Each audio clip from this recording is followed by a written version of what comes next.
Hello. Hello, Chike. How are you? Well, I'm awesome. Good. How's So Abuja? Abuja is great. I'm just going to try and get lights. Yeah. Okay. Wow.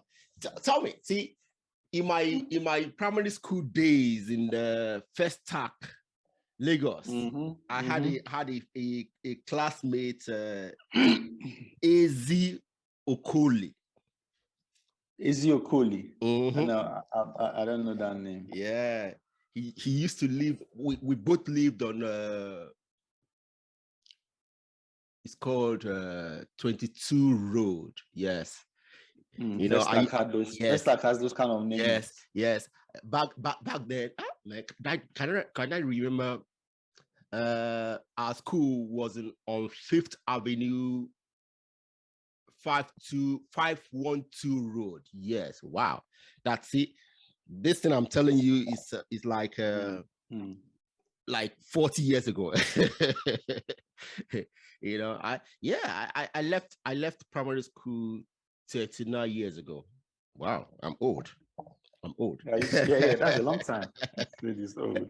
You know, so yeah. And since then, since social media has been on, I've been trying to find some of my classmates. Connect with them. Yes. I met one of my classmates, Emmanuel, what's his surname now? I can't remember. In university, I was walking to class, and then someone in front of me in a group was speaking. I mean, that was about 10 years after I left school. No, not up to 10 years now. After you left sex school, yes, well, it's close to 10 years. Anyway, I haven't seen the guy since primary school. I just heard him speak in front of me. I went up to them and I said, "Hello, I think I know you." He said, "No." It was big, you know. I said, "I know you. We were in the same primary school, the same class in primary school. We were in the class of Mrs. Obi." He stopped. I said, "We used to call you Oh Boy." He stopped. Huh? Yes, he was, you know. So since then, I've been trying to meet some of my classmates. Since I've left primary school, I met him. I met Sunday in University of Ibadan. I met who was the third one? Well, I've met only 3 of my classmates in primary school. So I was hoping that you would tell me, No. my classmate's brother. And anyway. No. But I'm glad you're having these kind of challenges. I'm glad to hear that this is a need in the market, because this is one of the things that our software helps the schools. We have a module called Yearbook. Okay. So the Yearbook, you come there, see all your classmates. Okay. They can log in and always update their profile. Okay. The Yearbook from time to time, and their contact detail. That's good. See, we'll talk about that later. Now, let's start. I'm glad to hear. Okay. This. Okay. Chike, tell my audience who you are and what you do. So I said, my name is Chike Okoli. I'm the co-founder and CEO of EduMES, EduMES. Okay. So we are a software company that helps schools, African schools of any size. Yeah. African schools of any size manage their financial, academic, and operational activities all in one dashboard. Okay. Our software has a unique algorithm that helps the school grow their population using our feature called AI Pupil Finder, and our learning management system has an AI feature that helps the teacher understand the learning behavior of a child to help improve their learning experience. Okay. And so basically that's who I am, and that's what the company I represent do. Okay. See, this is interesting. I'm really, really happy that young people in Africa are getting, they are logging in. I use the word logging in to technology. Okay. I'm really, really happy because some of the issues we have in particularly education, which is very vital for our development, we can solve some of them, but only some of them, because again, we need the people to get to the place that they can log into technology like yours. Okay, exactly. But we have a lot of people who can. Okay, so you are doing you are representing a large segment of the population. market. Okay.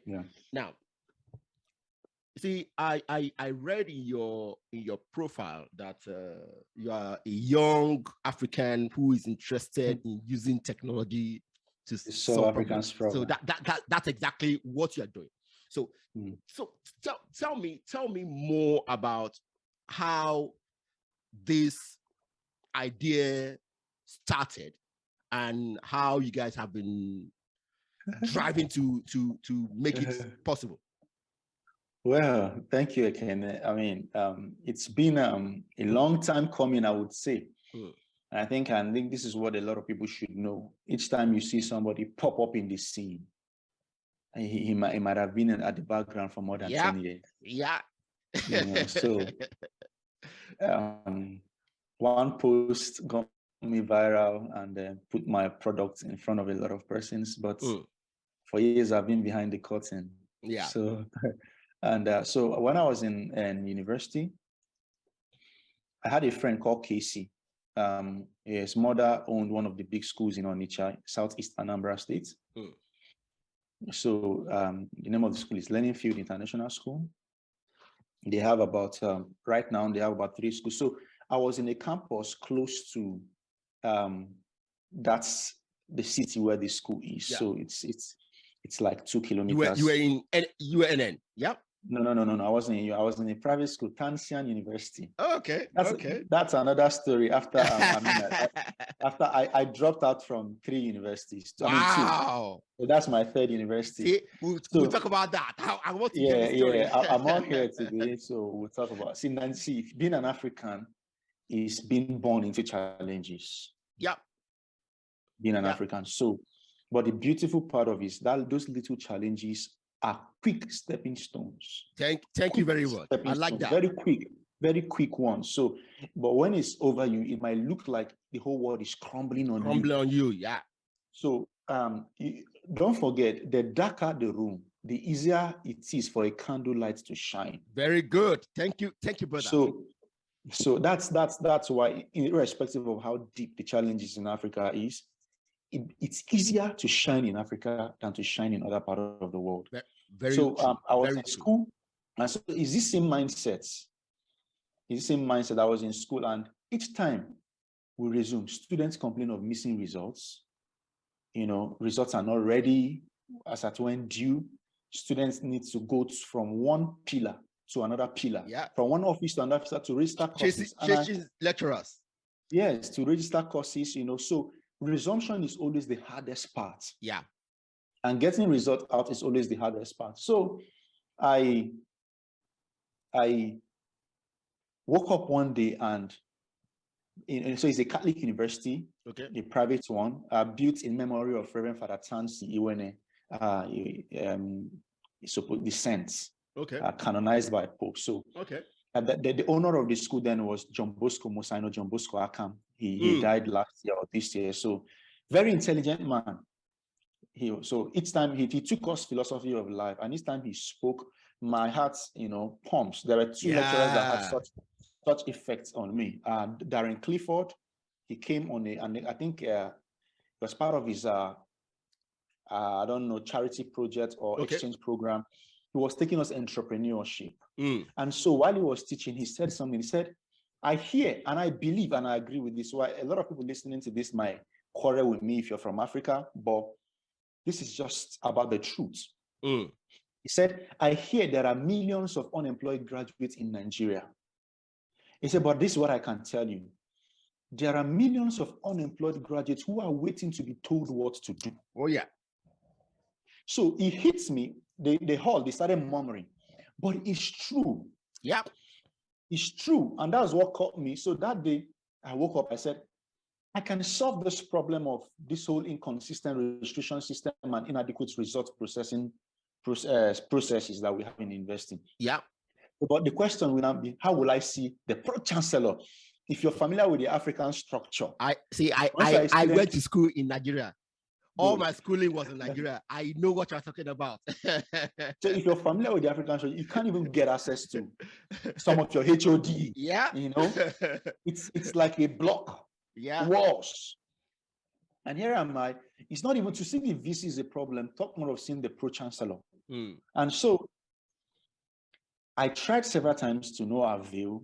So I immediately got close to the PA to the pro-chancellor, okay, who managed to sneak in an appointment for me at his residence. Great guy, great Reverend Mosino. You know, the guy's life is so inspiring that at some point I heard he had like 3 degrees. Okay, yes, so I lost you. You were telling me about the man who has 3 degrees. That's why I lost you. Okay, beautiful. And so he had over 3 degrees or more. I think he was that kind of person. So he was a smart man. And so this is the man I was going to face and pitch. So it was like my David. I wrote a piece and I called it my David and Goliath story. I'll tell you why I did that. And so, but before then, there was a company from Lagos, a big ICT company, coming to bid for the same contract. Ooh. In fact, they had written proposal, and I dare say that they had some members of the management pushing their proposal forward. Okay. And here am I was just in 300 level, trying to go against this big IT company. They had the team, they had the portfolio, they had the resources, they had the influence. They had people who had schooled abroad, you know, in the best schools. And here am I, one tiny young man in 300 level who just knows how to code. And so on that day, it was the day of the appointment. The night before that day, I didn't sleep. I was just, I was rehearsing what I was going to tell the man. I would have 60 seconds to open up my conversation. It's either it makes sense or get thrown out and be told, get back to your studies. And what is wrong with you, this young man? So that was what kept on bubbling. I was scared that he's going to say, go back to your learning, go and focus, you know. But at the same time, you know, there is a philosophy I've always had. The worst that can happen is a no. No, that's it. That's it. So, so what if I get a yes? What if? Just what if? And no, wouldn't hurt. But a yes would be a big thing. Yeah. So on that day, I took a motorcycle. You know, I didn't have a car in school. Yeah, of course. So I took motorcycle. I stopped very far, dusted off my clothes. You know, made sure I arranged myself properly. So I went into the compound. He's such an amazing person. In that compound, he built a school for the disabled. Wow. You know, Villa Misericordia Day. You know, it was a Catholic. So he had over 5. That school houses over close to. I mean, the structure can house over 500 students. Yeah. All on scholarship. You know, so I passed there, went into and I climbed up, went in his room. So, you know, I couldn't sit down. I was pacing down the stairs, rehearsing what I was going to say, the opening line, you know. So I was so nervous. And so finally, I was ushered into the room, into his office. I saw him sitting down. He was such an intelligent, gallant man, even though he's a reverend priest. And so I just walked in. He looked at me up and down and he said, yes, young man, let me hear you out. So I said, our school needs to automate our whole registration process and result processes. I know you might have questions about my credibility, but this is what I have to offer. Do not pay me. Instead of paying a huge company, do not pay me. Why don't I deliver this? The school keeps we charge each student 8,000 naira per semester. Yeah. The school keeps 60%, I keep 40% of the money every semester. And so he took a deep breath. The room was silent for a long while. The room was silent for a long while. Then he looked at me. He said, okay, I'll give you a try.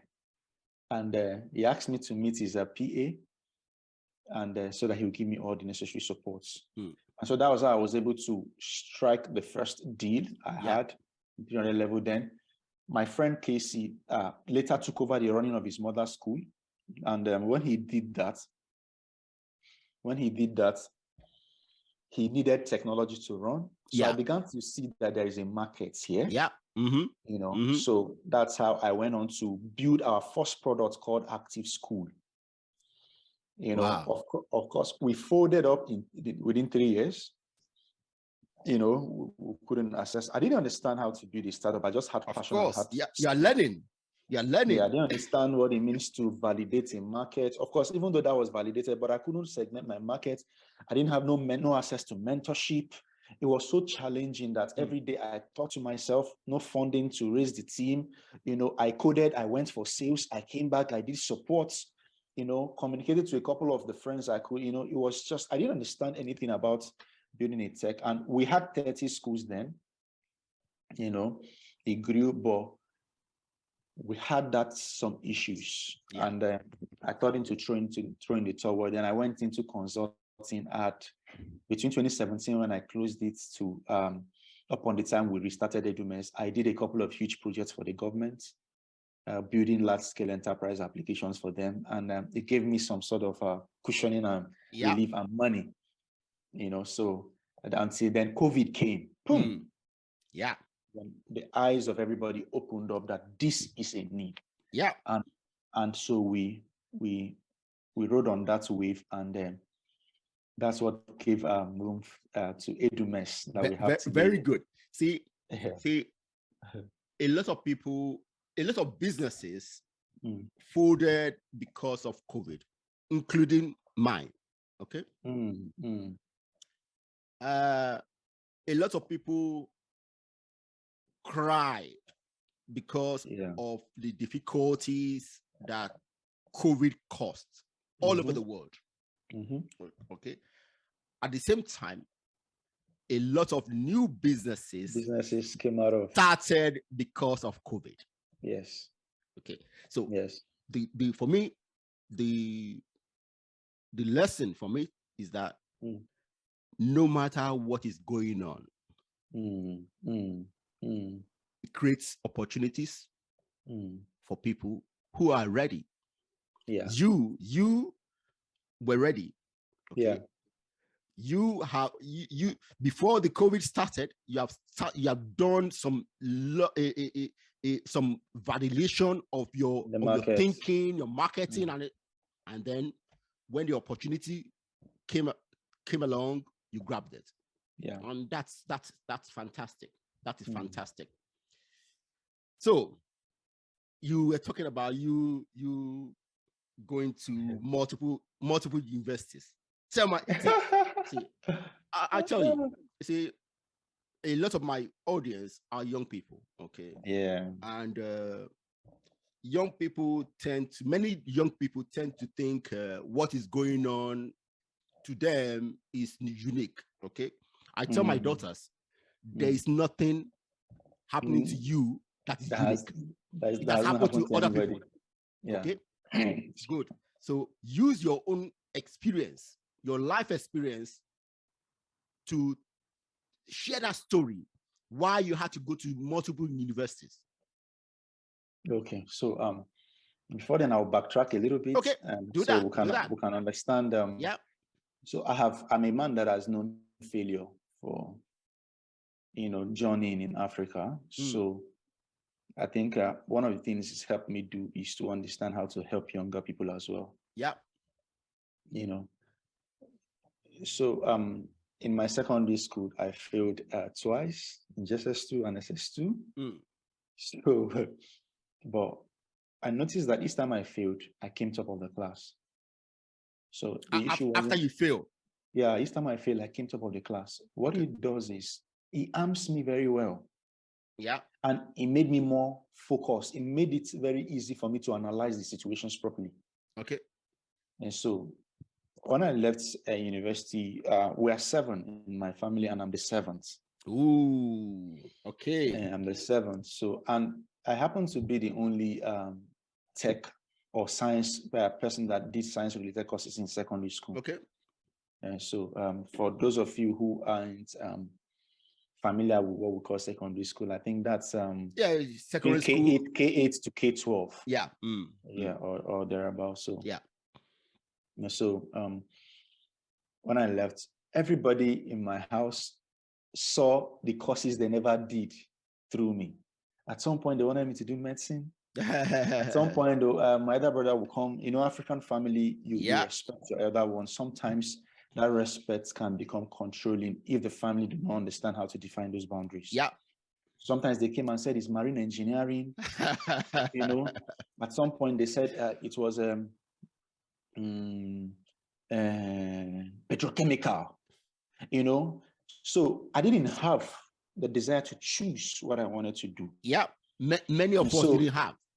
Yeah. Good. It is a normal story in the African society. So if you ever pushed for what you wanted to do so strongly, you are seen as difficult, disrespectful, and you're not an obedient child. You're not a well-behaved child. So for me, being the last, I had everybody, so I had I graduated from secondary school. So I was introduced to do my diploma. Okay. In computer. So then that was post Y2K compliant. Yeah. So everybody was, so it was a wave then in Africa, in Nigeria particularly. So I enrolled to understand the basics, use how to use Excel, how to use CorelDRAW and all of that. Then they did something for me. They taught me Q Basic. Okay. They introduced it in that course. And boom, I'm like, so I asked the lecturer, are you saying that I can actually program, do something that can be behaving like this Microsoft Word I'm using? He said, yes, that this is the foundation. Yeah. So I would come to him alone. I'll come to him alone. He will give me tasks. Then, interestingly, I didn't have a system. Okay. I was going to use the school computer. So I will go home. I will write those coding on paper. See, anybody listening, my story is going to inspire you a lot. I've been through so much, and it didn't stop me. It didn't. And so I will write, you can't code on paper. Yeah.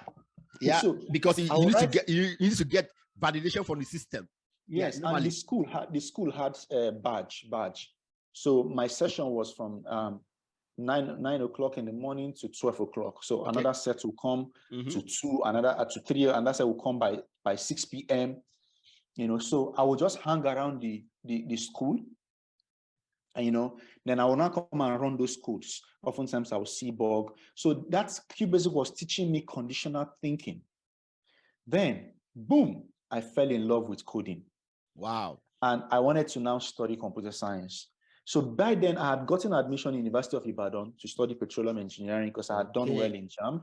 Okay. But I was just a smart kid who could write exam and pass. Yeah. But suddenly I had found out what I love. Yeah, coding. So I called my elder brother, who was more like the most influential person that could influence things for me, and say, please tell my dad too that I want to do computer science. He just screamed at me on the phone, said, that's your business. If you know how to go about it and change your course, that's your business. Nobody have your time. Boom. That's how I still went to University of Ibadan, started petroleum engineering. I did 1 year, but every day I did that course, it was like a misery. It was frustrating. And so I would be carrying engineering board. I'm not a mechanic. If you are a software guy, you just want to stay and use your brain and think. So it was frustrating. So after 100 level, I didn't do well. I was asked to withdraw from engineering. But I didn't understand that. So my family still wanted me to do engineering. Wow. So they had planned a transfer for me from University of Ibadan to UNN. So it was a risky thing. It was a risky thing. And once a school transfers you, you can't come back to the school. Yeah. So I went to University of UNN. UNN rejected my transfer, and that's how I came back into the fold. So here's another opportunity for me to do what I love. So they convinced me that I should do elect, that it has IT related. So I accepted. Of course, they purchased my JAM form, filled it, submitted. Yeah, submitted it. You just go and do the exam. I went and luckily the whole center was seized. The result was withheld. The whole center was cancelled for, inappropriate exams, activities, the whole center. So at this point, this is where the center, I wrote in Enugu, Southeast Nigeria. So we're based in Abuja. So at this point, I told myself, I'm going to do what I want. So my dad had given me the money. I purchased the JAM form myself. I filled it. Information technology, IT. This is what I wanted to do. So I put second choice, whatever course. I was determined to either get computer science. So he asked me, what course did you put? I said electrical electronics engineering. Elect. It was fine. So I didn't have the boldness to monster. So I went on like that. Then of course, the JAM came out. I didn't finish on time in the maths. So when I came back, he was asking me. I told him I didn't finish. So he was angry. But when it came out, I had 240. 200 was the cutoff then for me to go and write a post-UME. Okay. Yeah, so I got access to write post-UME at 240. So I went to Federal University of Technology, Yola. That's where. But before then, while waiting, I had applied for the Nigerian Defense Academy to join the Nigerian Army. Oh, okay. So I wrote the exam. I wanted to be in the military a lot. I wanted it so badly. So I wrote the exam and then I came overall first in the written. It was published on the national dailies. My dad liked it because he was in the military too. Okay. So I went for the screening. We're 30 because 30 was shortlisted from each state. We're 30. And then after the training, we were remaining 19. So out of that 19, 10 was published on the newspaper as successful. I was number 8. So 6 were asked to resume, were asked to be on the reserve list. That's how I waited to be called, and up till now, that was 2006. And up till now, I didn't get called. So I jumped and went to, because I was really waiting for it. So I went to Federal University of Technology, Yola, where I had gotten admission eventually. Okay. Don't forget, I had lost one university. I had lost Nigerian Defense Academy, which was also a higher institution as well. Yeah. So I went to Yola, and then after the 100 level exam, I finished the only 4.5 CGPA in that set. Wow. And then one day I received a letter, Senate investigating admission irregularities. And so I appeared before the school Senate twice. In fact, they carried security guys to come and carry me, a young man on campus. Wow. It was crazy. So you can imagine, if you look on me, imagine 2006 back and how many years back where I had to deal with all of that.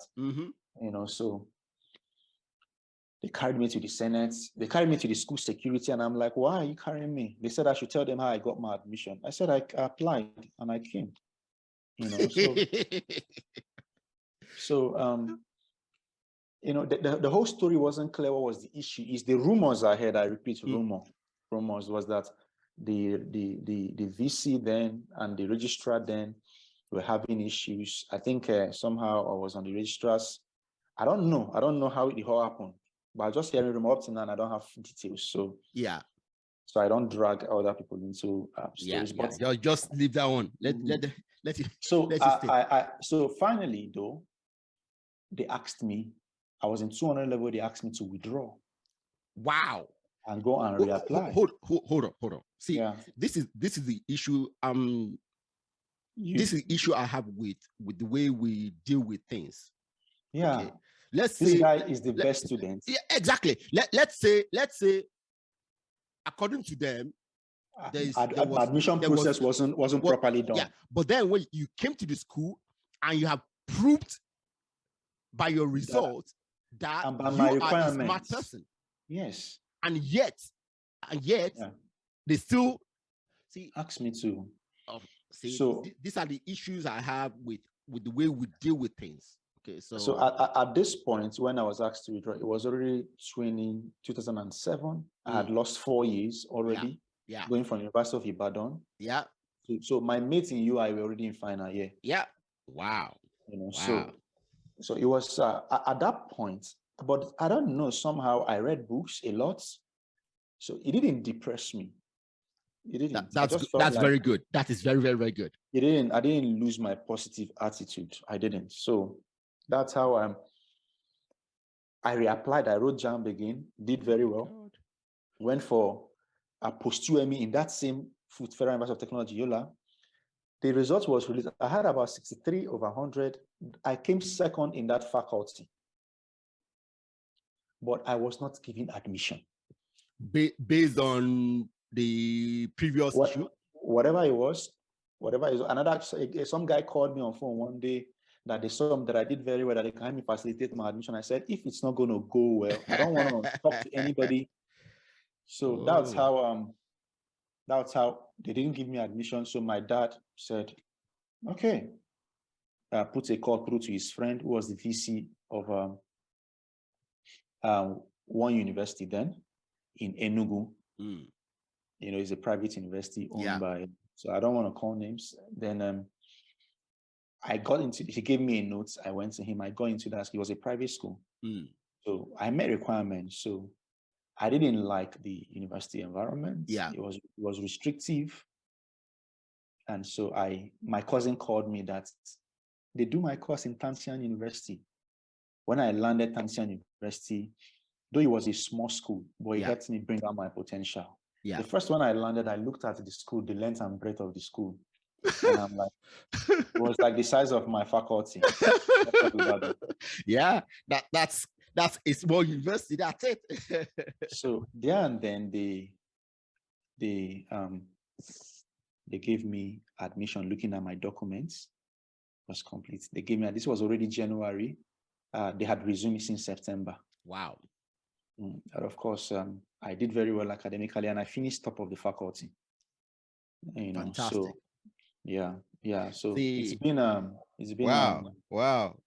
Chike, see your story.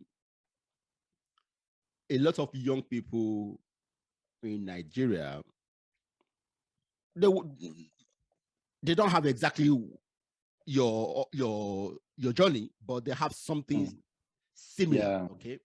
And the lesson from yours is your mentality. Yeah. Okay. I want young people to realize that difficulty in life will always happen. It's true. Either at the beginning, where you have to learn to deal with it, make yourself stronger, seeking yourself. Yeah, it can happen early in life, or it can happen later in life. Yeah. Okay. Might happen later in life. Okay. Yours happen early in life. Early in life. Yeah. And at every point when you have difficulties, your mindset will determine whether you survive it and ride on it to glory, or whether you deepen into a hole finally. Exactly. Your mindset will determine the direction of your future. That's it.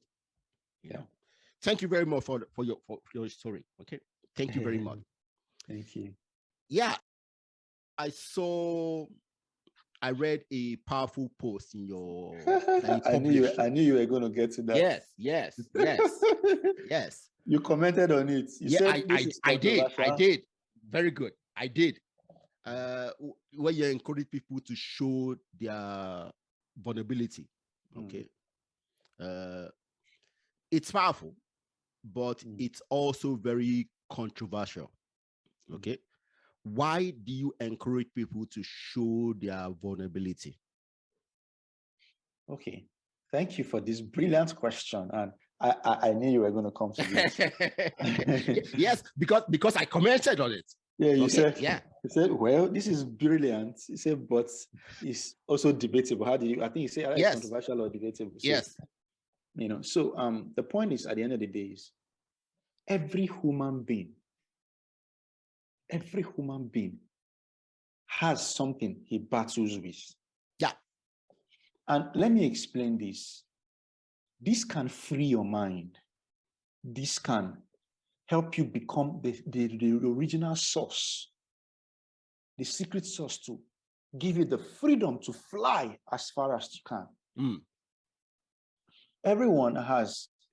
And what is the source of these inadequacies that we feel in ourselves? For example, if you are growing up and you noticed that you cannot speak in public,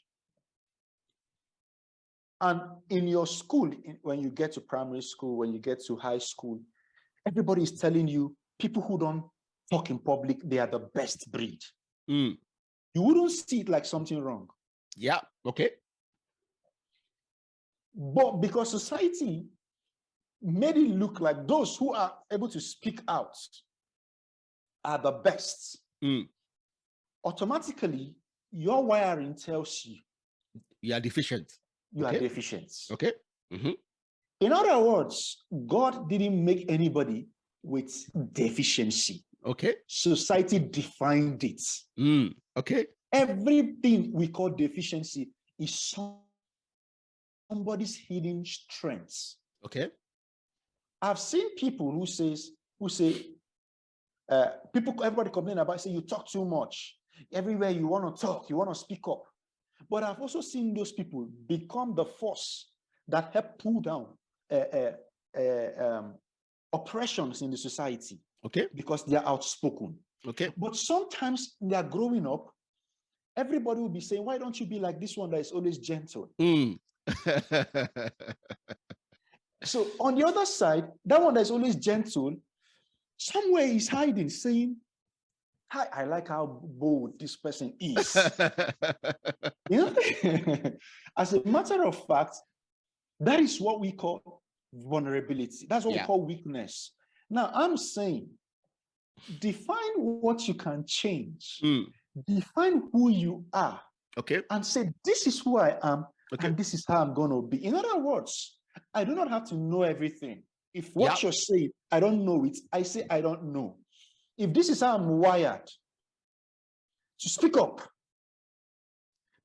my emotion was created by God in me to help me agitate for certain kind of things, or to help me feel into certain kind of profession. My emotion. So of course you can learn and balance all of these emotions to fit in. But why fit into somebody's mental scheme or perception of how your life is supposed to be? Okay. So I encourage you to accept who you are, as long as it's not trampling on anybody's rights and humanity. Okay. I accept that. I accept who you are. Think about it. I'm not a fan of Kim Kardashian. I'm not a fan of Kanye West. I mean, our value system, society, when it comes to religion, differ. But look at those people. They put their family out there. You and I will say, I don't want anybody to know we're having a problem. You are hiding it. But that thing they put out there that you and I may be hiding has given them the platform to build the most powerful brand on earth. If Kim Kardashian drops a tweet on you now, you are blown overnight. Okay. Yeah. So while you might not go about doing it their way, but they are not afraid to tell you about their challenges. They're not afraid to share. So that's what we should do as entrepreneurs. And that's what as we journey, when we fail, we should be excited to talk about it. You know, we have a society that tell you hide failure. Because when you tell people you fail, people might laugh at you. But so when you bear this thing and accept life, you become fearless. Okay. You become fearless, and you can stand anywhere and speak, whether anybody likes your opinion or not. Respect theirs, but speak yours all the same. That's what I mean. I agree with you on that. We should, have moral values, have humanitarian values, but look inward and tell yourself, I am beautifully created this way. Where I grew up and the challenges that I faced, they were preparations. So I'm not afraid to say I grew up in a slum. Because very good. I agree with you. So to some, that's vulnerability. They are hiding their background. Okay. I'm not afraid to say my father is not, but I'm just saying for someone out there, is a drunkard. Because I have looked at his life and I've vowed I'll never be a drunkard. So I do not hate him for that, because he doesn't have access to the kind of information that I have. But I'm not afraid to talk about it. Peradventure, somebody say, this is how you are raised, that's why you're like this. I'm not afraid anymore. The moment I got to that point, I became free. Wow. It's powerful, I tell you. Just imagine, let me conclude this important point with this. For years, I had signed up to LinkedIn. I couldn't post because all in my head, I was thinking to myself, what can appeal to this very intellectual community? What could I said for years going, and one day, I just woke up, I said, boy, to hell with anybody that doesn't think what I've written. And I dropped a post and it hit over 70,000 likes, over 1,000 comments, and over 300,000 impressions. Wow. What if I had not posted? Wow. Wow. Chike, yes. You hit several points I agree with. Okay. In fact, I don't have anything around this that I disagree with. Okay. Yeah, maybe Kardashians. I'll tell you. I have never looked at any of their posts. even Kanye West. Okay. I hear about him, maybe somebody else I'm following on Twitter or LinkedIn talks about them, but I don't. Let me add this right now. Kardashian, Kanye, they are off at the other side. Imagine when you that feel that have a better value system in our own assessments.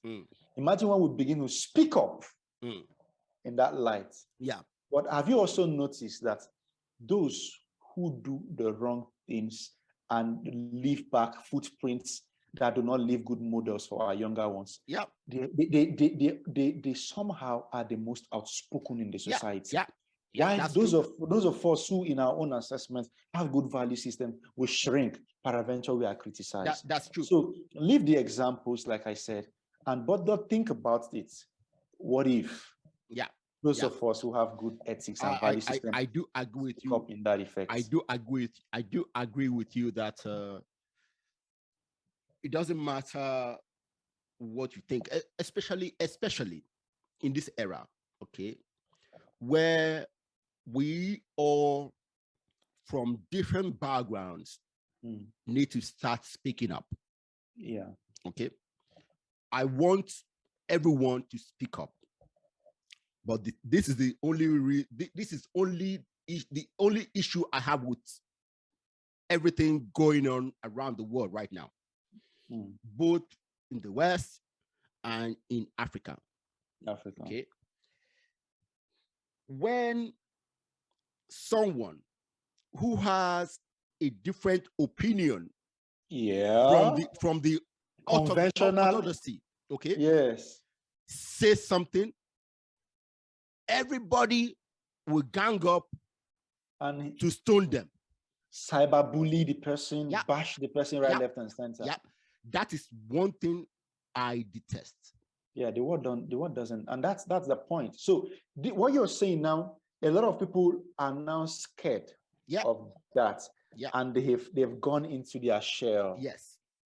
So, see, I want us to be open to debate. Yes. Debate everything, but for Africa, for example, Africa, what for me, we need to be factual in a debate. See, because I see us and not be emotional in our submission. Exactly. We are too emotional about everything. We as Africans are too emotional to everything. And when we become emotional, you don't care about facts. You don't think right. You don't think. And that's see what's the name of this podcast? Think Big for Africa. Africa, yeah. Okay. I came up with this title, Think Big for Africa, because I was online talking to a lot of young Africans in 2017, 18. And mostly I just go there, I read their posts, and I don't actually tell them anything, but I ask them questions based on what they are posted. And when I ask them 1, 2, 3 questions, they get very defensive. Okay, they get defensive instead of them to think about the questions and maybe re-evaluate what they think. But they don't. They get defensive and they get aggressive. They abuse. So that's how I came to this title, Think Big, because I see if we don't think, if we refuse to think, if we stay in our emotional state, nothing good will come for Africa. Yeah. So that's my own. So on a final note, anybody listening, see, this is how I cured, right? I cured this. On Earth, there are over 8 billion persons. Yeah. By personal interactions with people that know you. Yeah. I don't think you ever meet more than 10,000 people one-on-one that you have throughout your lifetime. Let's even assume you meet 1 million. They know you. And let's assume that 1 million that meets you, that you know you, that they don't like you. Listen up. If you divide 1 million by 8 billion people on Earth, that's about 0.00001% of the world's population. Yeah. Very insignificant. Yeah. Let nobody force you to shrink. Think, all right, like he has said, don't be emotional, then respect people's value. Yeah.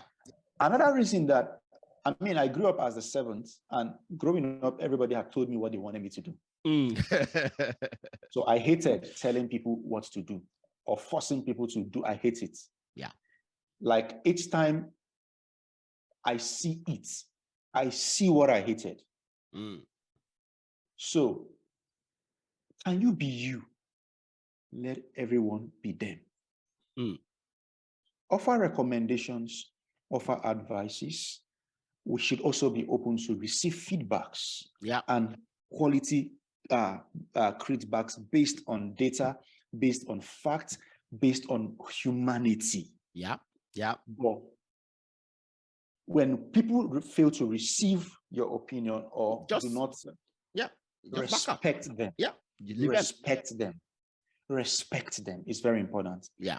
So we can talk about this all day. All day long. I'll be excited to talk more about my business. All day long. So you see, I went to your profile and I see that even listen to you now, you are a man of faith. Okay. Yeah. Now I will tell you, me, I'm not. Okay. I used to be. Okay. I used to be, but I'm not. Okay. But I like we just talk about, I don't discriminate because of you have faith. Yeah, No. belief system. Oh, I like, in fact, I tell my daughters all the time, if a church, a mosque, a synagogue, a Hindu temple invite me for any of their festivals, I'll be there. Yeah. Yeah, I do, and I do. In fact, I've been invited to a Christmas party, which I'm going to be in a few days. You know, so you talk about faith and family, okay, and you are a proud family man. Yeah, yeah. Do you want to tell my audience a little bit about your family, if you want, your view on the place of family in a thriving society, what we are doing well and what we need to do better? Okay, thank you. So I'll just go from faith to family, if that's okay. Yeah. So I grew up thinking, I was born into a very Christian home, a Catholic home. My dad was a very staunch Catholic, and so he made sure we loved God. You know, while I grew up, I kind of felt that this God is fake, is an illusion. You know, but as I journeyed in life, I began to understand that there are unseen effects after all our strategies. There are still these uncertainties, things that happen that are beyond our control. Yeah. So I sat down one day and I was asking myself, these things came to be, the galaxies, the universe. Somebody coupled them together. Something put them, you and I can argue about what it is. Yeah. Say it came from this thing. That thing that it came from, who made that thing? Okay. It came from that thing. So when you begin to think about it, you will understand that there is an aspect of life that is bigger than explanation. Okay.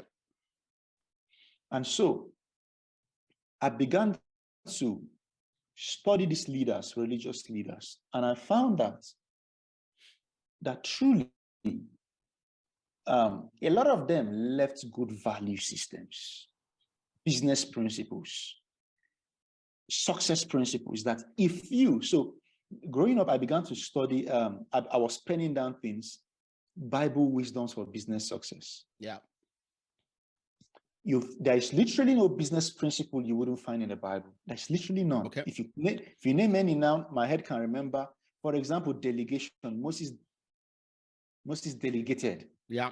And that's why you see people like Mans Moreau could be called to a business school to teach business principles, to get them from the scripture. Yeah. And so, but when your religion begins to hate another person, you have failed totally. I don't care how you preach it, you know. So I accidentally fell into faith when I eventually went to Kansas University, the Catholic University. You know, I saw myself there. I stopped going to church for 2-3 years. I will never enter a church. You ask me, I tell you, you that is going, how is your life better? You know, so, but for me, senses couldn't explain why I should jump at it. You know, but I'll tell you how mine happened. Yeah. I found myself in a group of young guys that are, you know, modeling good behavior. Yeah. So I wasn't on campus. I was just the academic guy. I played the school team. I was the top 9, you know. So I played the school football team. Then I organized events in school, you know, and I was president of my department. I was smart. I was out there. Yeah. So I saw these guys then. I noticed that as I got involved, I had platform to impact younger ones more. Yeah. To impact. So I was in 300 level, younger boys were coming out, they were joining courts. So, at some point when I headed the campus group of the fellowship, so I will go after these guys that have joined court, talk to them, denounce them. I had a partnership with the university that helped absorb them and protected them from attacks from these guys. Yeah, so for me, fellows, okay? Yes. So for me, I saw a platform that gave me an opportunity to change lives. And I began that journey. And I can say that the totality of the better man that I am today is a function of those little values that the scripture teaches. And one of them is what you are talking about, respecting people's opinion, respecting people for their beliefs. You will never see Jesus attack. He will rather explain to you the importance of his own. And if you didn't like it, he will let you be. So there is currently a place called Apoduse in Abuja, where I am currently working with youths to help them. And the church gave me a platform to do that. Yeah. Then I love family.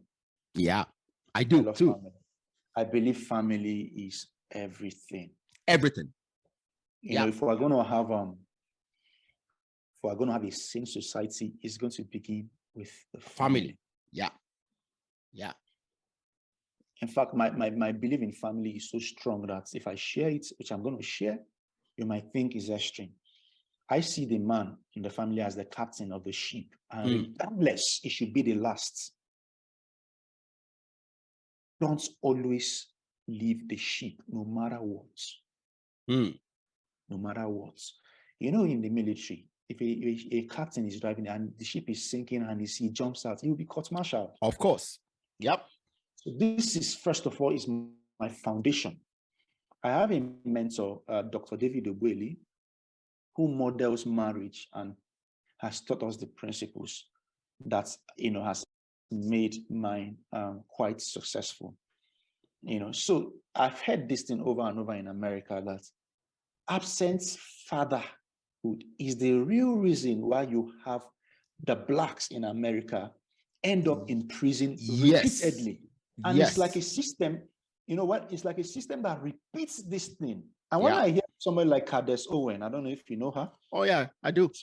Speak up. The blacks think that she's trying to attack them. But she is saying that a system is designed to force you into this thing. You've got to be wise not to repeat this process. Yeah. So when you take away family from a young man, you take away every moral example he has to live up to live for. Every compass he has to ride with life, you take it away from him. Yeah. And that's why, regardless of what I do, I make sure that my family is close. When my son closes from school, I pick him up. He stays in the office with me before my wife closes from work. He's learning. He sees the way I react to issues. Yeah. He sees the way I conduct myself. He sees the way, my dad told me, said, the legacy, say, there is something more than money as a legacy that you can leave for your children. It's a set of values. Yeah. That when they see, it has become their mirror. Yeah. The good book says, train up a child in the way he should go. There is a way a young man should go about life. In the way he should go. There is a way he should go. When you get it right, no matter what happens at his old age, he will not depart from it. In Igbo land, the way we are taught to go, part of those parenting we get is hard work. Yep. As a man, one of those values we get from our parents is, as a man, you must provide for your family. One of those values we learn from parenting that we have received is, as a man, you must protect your family at all costs. Yeah. You must live your life building a legacy for them. And so I imagine most time, interestingly, my first son is 2 years old. I notice my wife is talking to him. He just doesn't do anything. But when I come and say, Yobana, do this, he looks at me and just does it. And my wife repeats this statement every time. The God that said marriage is between a man and a woman, he said he didn't make a mistake. Because you need two people to be able to balance. So while I'm masculine, I have less emotion like my wife. Yeah. He's going to learn the emotional part and he's going to learn rational thinking from me. It's a balance. Marriage, marriage and family is a huge part of the society. And if family fails, if there is a ripple effect into the society and you experience a massive decadence in the society as a result of failure in family. Wow. Chike, I tell you, I do agree with you.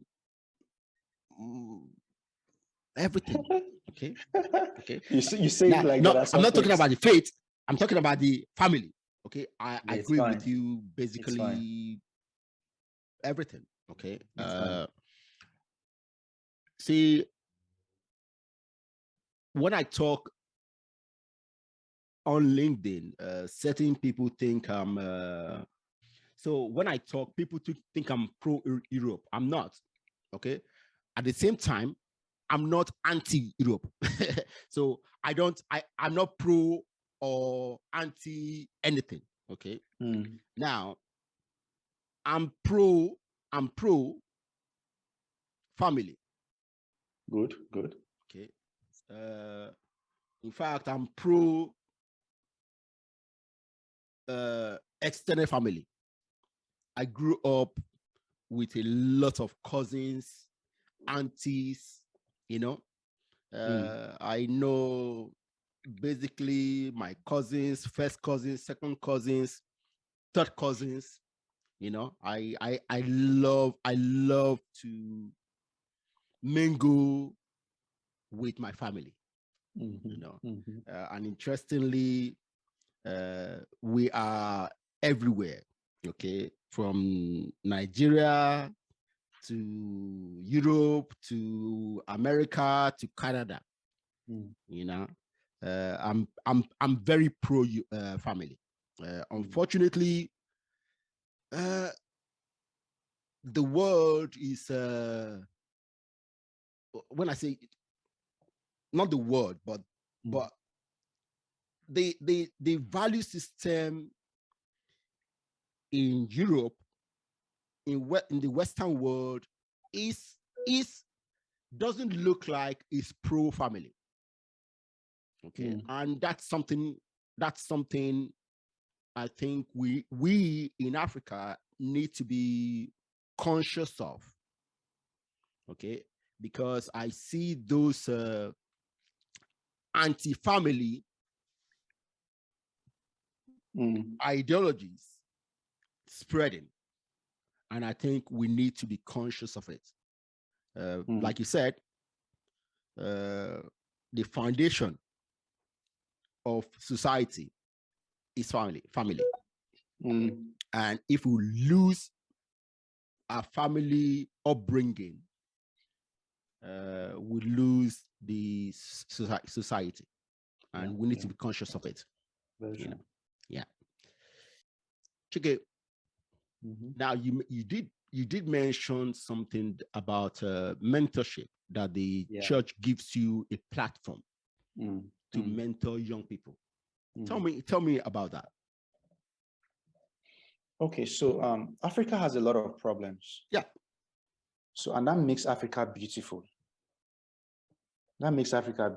So I read a book one time by a man, very, very controversial person.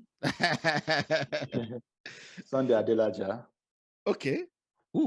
Sunday Adelaja. I mean, he's a Nigerian that went to Ukraine and transformed and had so much impact in the society, in the life of it. So he wrote a book. He said, "Problem, your shortcuts to prominence."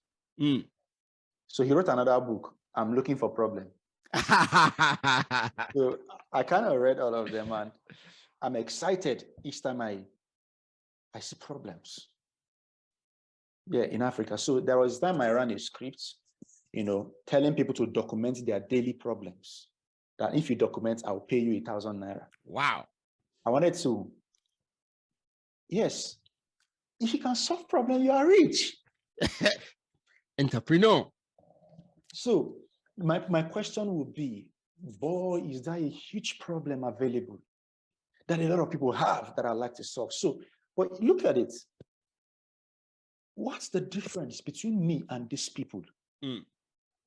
Is information. If you give me any young man that is disoriented, after a short while, I can get that person back on track. Why? Once you get that person to have something to look up to in the future, his focus and attitude changes. A purpose. A purpose. A purpose. Something. Once you do that, so the war is getting them to catch something, to catch a vision for something. Yeah. He would stop drinking. His self-reflection, his reflection of himself will be altered immediately. And so, we were having a program. So I went into this community one day. So when we were driving in, I was seeing people, young men. They were sitting in a beer parlor, what we call joints, where they drink alcohol. They were gathered there. I was seeing girls scantily dressed, but they were all between the age of 16 to 30. More than 80% of that population is a settlement. And these people are young. You touched on, what did you study? He said, I'm a graduate. I said, wow. Let me say this to anybody that is listening. As part of the story, I didn't complete. When I eventually entered Tansa University, I was touching money. So I went into Forex. I invested my final year school fees in Forex. And it sank. I didn't graduate with my sets. Wow. So yes. So what I left, I was just doing my entrepreneurship. And up till now, I have not gone back to collect my certificates. Wow. Even though it's there for me to collect anything. Yeah. You don't need it. So my point is, your qualification isn't the issue. Yeah. The issue is that you've not caught a vision for something. Yeah. And so I get to meet with them once every week. And so out of them, there are 3 of them that I've spotted that want to build startups. Okay. And so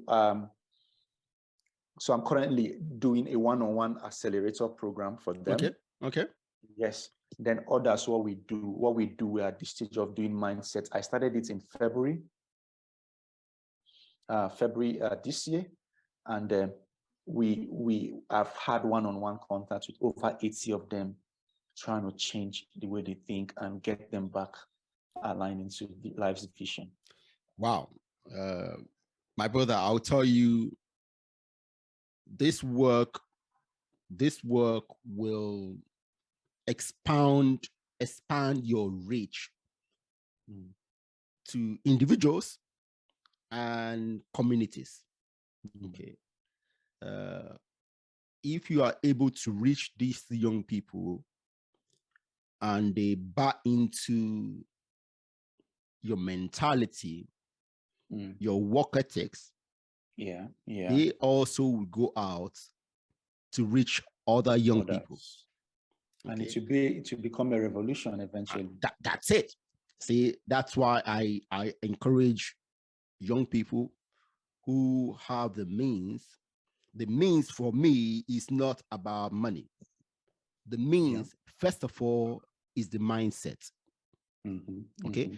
Anybody who has a mindset that challenges themselves and can challenge others need to become mentors. Okay. Yeah. Because people in society are in various stages of in life. Okay. So even though you also need mentors, to help you move higher. And I have a lot of them. Exactly. So you need mentors to help you move higher in your own journey. You can and also you need to mentor others to get them to where you are. Exactly. And so that's life. I encourage young people who are already on their own journey to mentor others who are starting. Because see, if we want Africa to develop, this is the journey. This is it. This is the journey. Okay. Yeah. As you go, drag somebody. Now, one thing I will say about mentorship that people need to understand: you cannot mentor somebody who doesn't want to be mentored. No, you can't. Okay. So go out, try to find someone. If they don't want, don't bother trying to convince them. You cannot convince somebody to be mentored. You can't. You cannot. So don't even try it, because you'll be wasting your time. Very true. Thank you, Chike. Let me also add this. Yeah. It's very important. So I'm going to say this I'm going to still write a piece on it. It might sound very controversial, but I've seen results in these areas. I see a lot of persons. You left school 2019. Yeah. You're not working. You don't have a job. You don't have experience. I think the problem is you're not doing something right. There are a lot of startups who are coming up who don't have big money to employ somebody. Go there and begin to have value. And in 6 months, you have 6 months working experience. Exactly. When you're looking for a big paying job and you can't compete with the people and applying for the big paying job. And 3 years has gone, you don't have a job. Because I see them volunteering. Yes. Volunteering. Yeah. Go there and sincerely, when you add value, there is no way the person will let you go. He will begin to negotiate, and at the end of the day, find out that you've started earning something little and it's grown. So my CTO and EduMES, he just left university. See, in the course of the mentorship, I brought in these young men. I started teaching them coding. I think it was during the lockdown. So I moved 5 of them into my house. So during the whole lockdown, they were learning how to code. I was feeding them, paying their data, making sure that they had what they needed to learn. Yeah. So in the process, when they finished, I got them into working on our project. And one of them, he was just in 200 level at that time. He had finished learning. He had started working on project with me.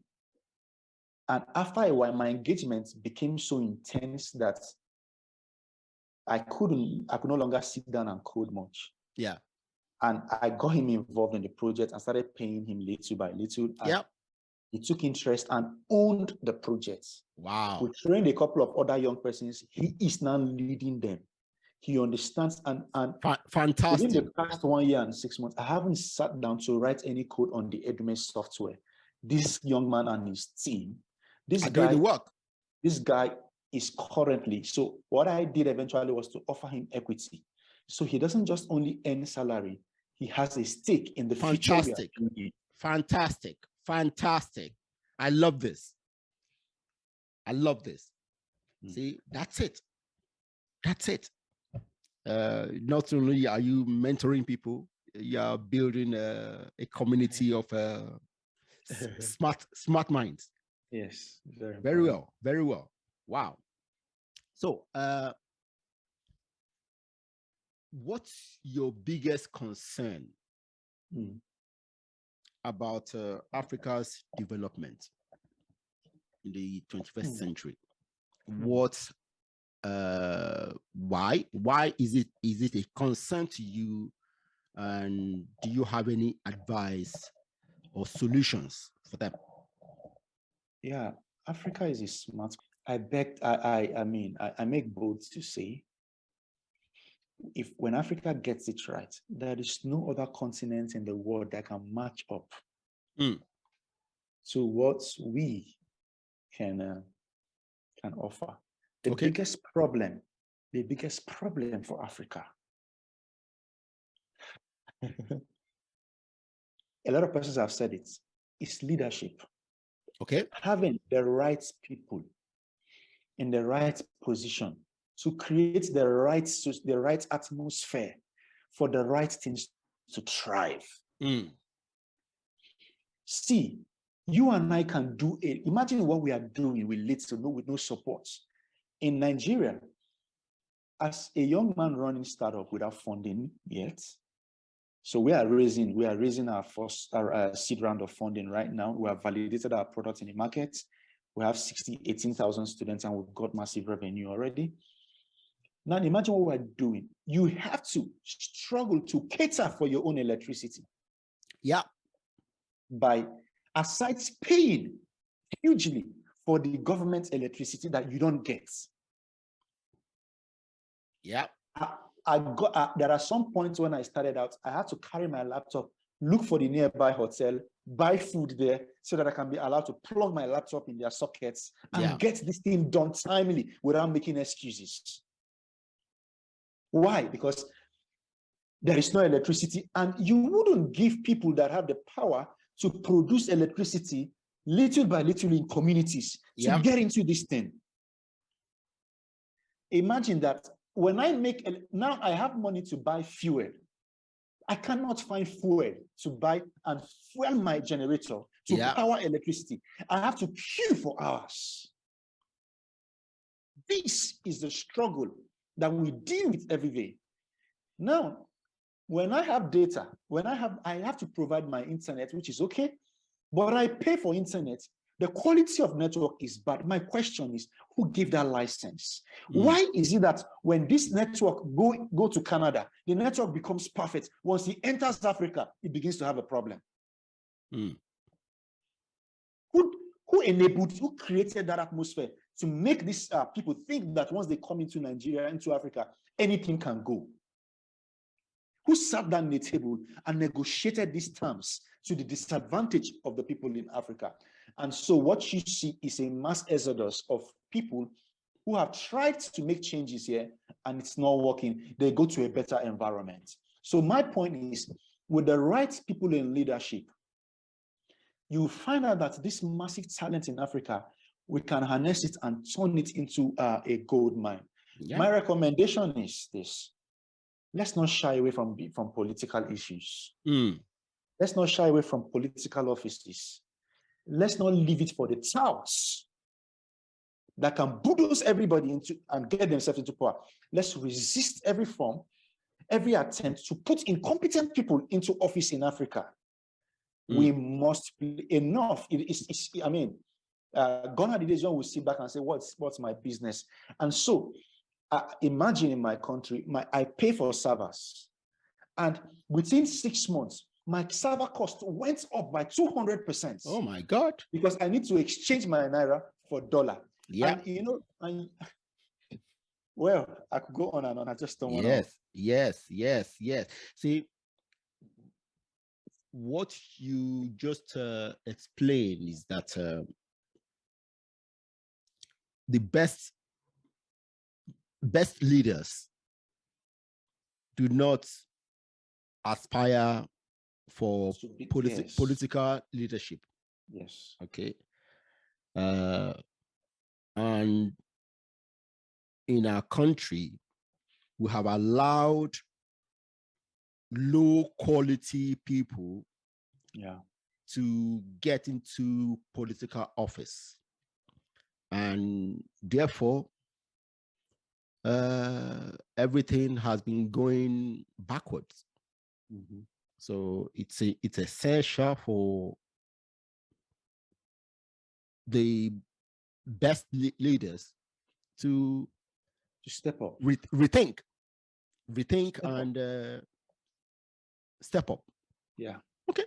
Yeah, I agree with you. I do agree too. But for me, in my younger days, I never voted, and like I tell my daughters, that's one of the biggest mistakes I made as a young man. In fact, yes, because somehow we felt that we couldn't make much changes, and then we just say, what's the point? But over the years, I have never voted. This is going to be my first time of voting in Nigeria. Wow. I've gone to register for my PVC. Wow. I've gone to register for my voter's card, and I'm going to be there on that day. I'm going to vote, and I'm going to wait for my vote to be counted. Yeah. See, for my vote I will tell you, I will just end it this way. Okay. The reason why I didn't vote was because of my religious belief. So once upon a time, I was religious. So once upon a time, I was religious. That's a damage. That's a damage. Yes, I agree. Yes. So the religious whatever damaged you instead of empowering you. Yeah, it didn't do you good. So I can understand. Good. So you understand. So some of these things, it shrinks your mind. It shrinks your mindset into a cubord. Good. So I've gone through the religious phase of my life. So I have so many stories to tell. Okay. Oh, right. I understand. Now I understand why when a lot of us go to Europe, we kind of have that sense of liberation. No, I didn't become less religious when I came to Europe.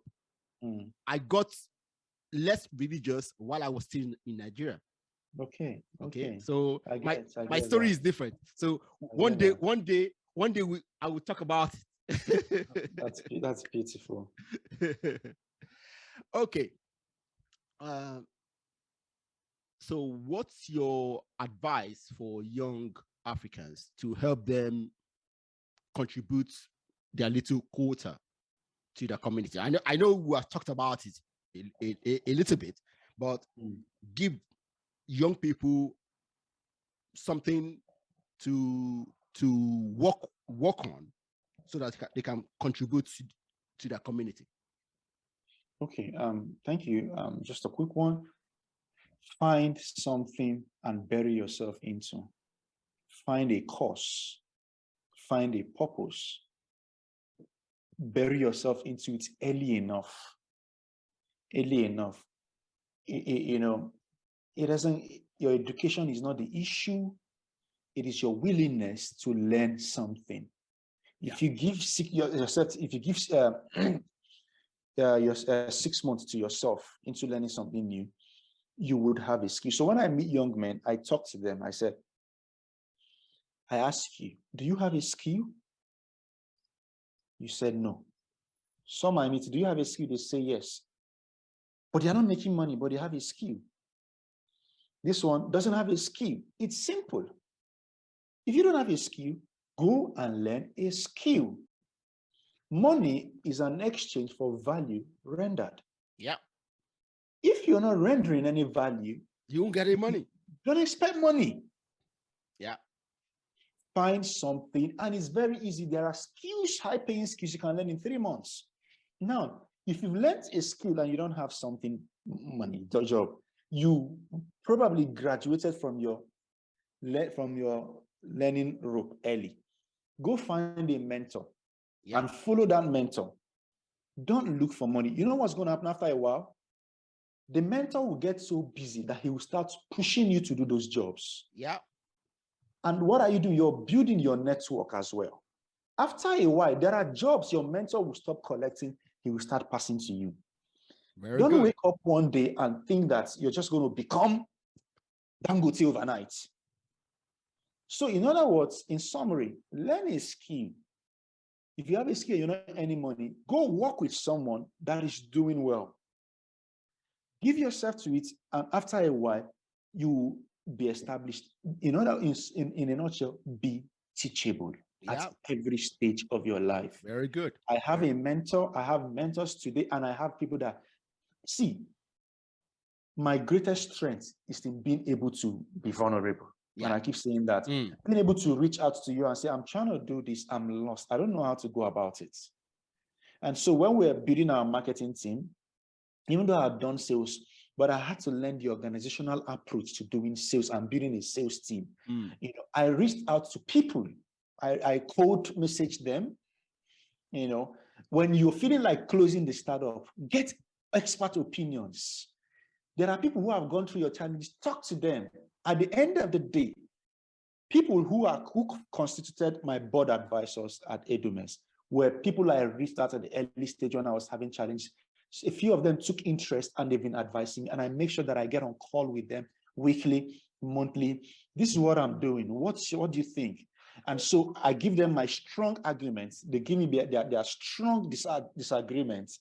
And at the end of the day, it's for my good. You must avail yourself to be helped. To be helped.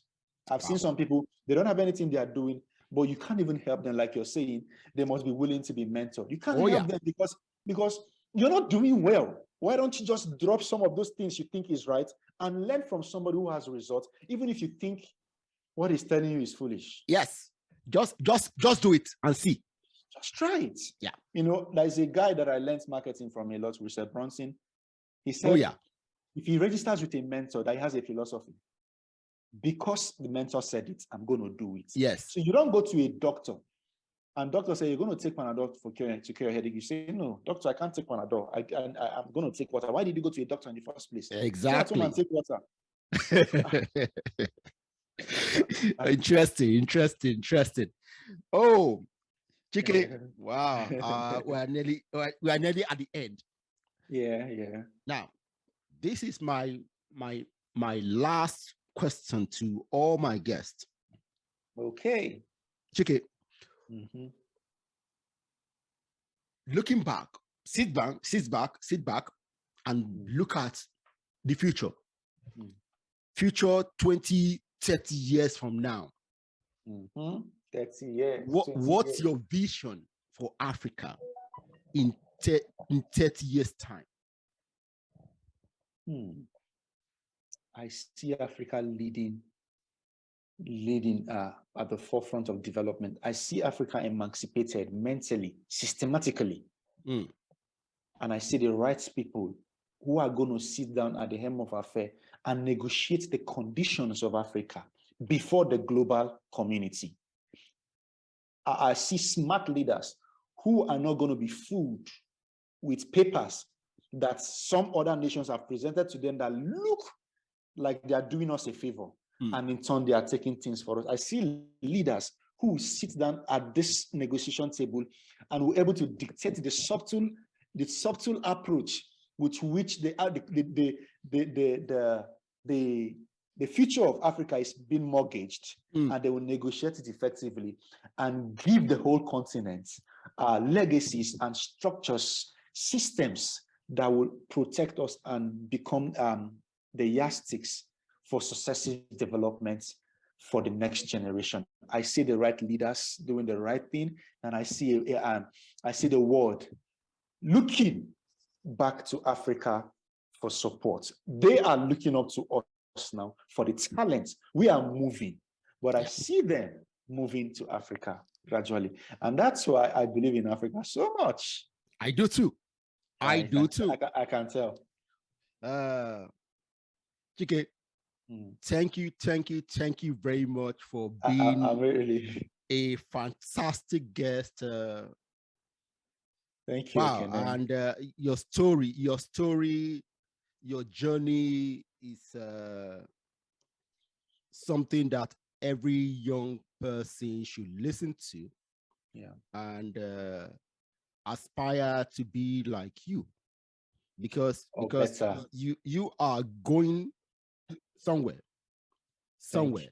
And when you arrive, because you have not arrived yet, you're still working. I just took off. Exactly. Okay. I just took a step, brother. Very good. So Chike, thank you very much. Thank you very much for being a good guest. Apologies for the initial hitches. Come on.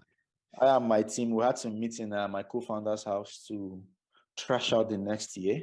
Yeah. So okay. That's good. That is very good. Take care, man. Bye. Thank you. Yeah. Cheers.